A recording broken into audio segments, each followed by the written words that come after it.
Perkenalkan, kami dari kelompok 3 dengan mata kuliah Sistem Peradilan Pidana. Di sini kami akan menjelaskan berkenaan dengan konsep restoratif justice berdasarkan peraturan kejaksaan. Restoratif justice diatur dalam Peraturan Kejaksaan Republik Indonesia Nomor 15 Tahun 2020 tentang penghentian penuntutan berdasarkan keadilan. Definisi restoratif justice menurut Perja Nomor 15 Tahun 2020 yakni restoratif justice adalah pendekatan dalam penegakan hukum yang memprioritaskan pemulihan korban, pelaku, dan masyarakat secara keseluruhan. Dalam konteks Kejaksaan Republik Indonesia, restoratif justice menekankan pada upaya mediasi antara pelaku dan korban dengan tujuan mencapai rekonsiliasi dan pemulihan serta mengurangi konflik dan memperbaiki hubungan sosial. Selanjutnya adalah asas-asas. Asas-asas dalam restoratif justice yang pertama ada asas oportunitas, yakni sebagai asas hukum yang memberikan wewenang kepada Jaksa Agung untuk tidak melakukan penuntutan demi kepentingan umum. Selanjutnya ada asas dominus litis, yakni penetapan dan pengendalian kebijakan penuntutan hanya berada di satu tangan, yakni kejaksaan. Kemudian ada asas peradilan cepat, sederhana, dan biaya ringan, yakni dimaksudkan untuk memberikan perlindungan dan memberikan kepastian hukum bagi tersangka atau terdakwa yang menjalani proses peradilan. Peradilan sederhana sendiri adalah pemeriksaan dan penyelesaian perkara dilakukan dengan cara yang efisien dan efektif. Kemudian selanjutnya adalah penutupan perkara dan demi kepentingan umum, di mana berdasarkan pada pasal 35 ayat 1 huruf C Undang-Undang Republik Indonesia Nomor 11 Tahun 2021 tentang perubahan atas Undang-Undang Nomor 16 Tahun 2004 tentang Kejaksaan Republik Indonesia yang menjadikan Jaksa Agung memiliki hak untuk melakukan seponoring.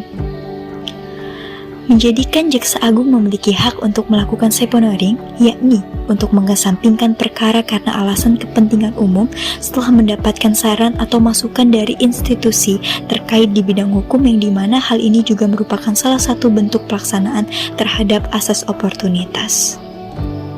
Kemudian kita beranjak kepada syarat-syarat pemberlakuan restoratif justice.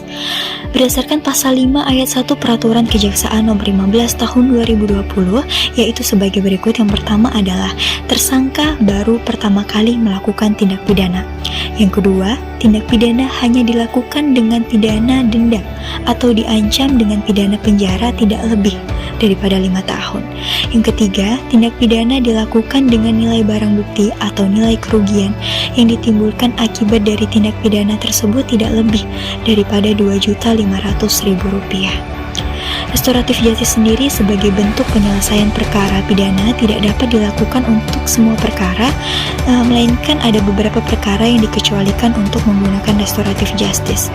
Apa saja? Yang pertama yakni tindak pidana terhadap keamanan negara, martabat presiden dan wakil presiden, kemudian negara sahabat, kepala negara, sahabat, serta wakilnya, kemudian ketertiban umum dan kesusilaan.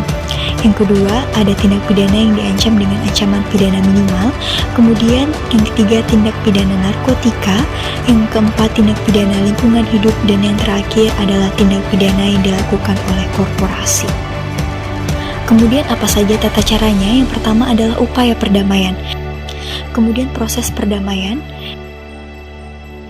Kesepakatan perdamaian yakni adalah tercapainya kesepakatan antara kedua belah pihak. Penghentian upaya atau proses perdamaian yakni adalah upaya atau proses perdamaian yang dihentikan oleh penuntut umum apabila dalam proses terdapat tekanan, paksaan, atau intimidasi dari korban, tersangka, dan atau pihak yang lain. Kemudian penahanan. Penahanan ini dimaksudkan adalah penangguhan penahanan dan atau pembatalan penahanan terhadap tersangka yang dilaksanakan sesuai dengan ketentuan peraturan perundang-undangan.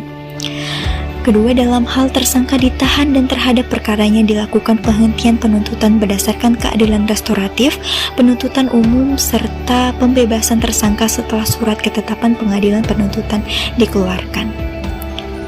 Selanjutnya adalah pembebasan tersangka sebagaimana dimaksud pada ayat 2 dibuatkan berita acara.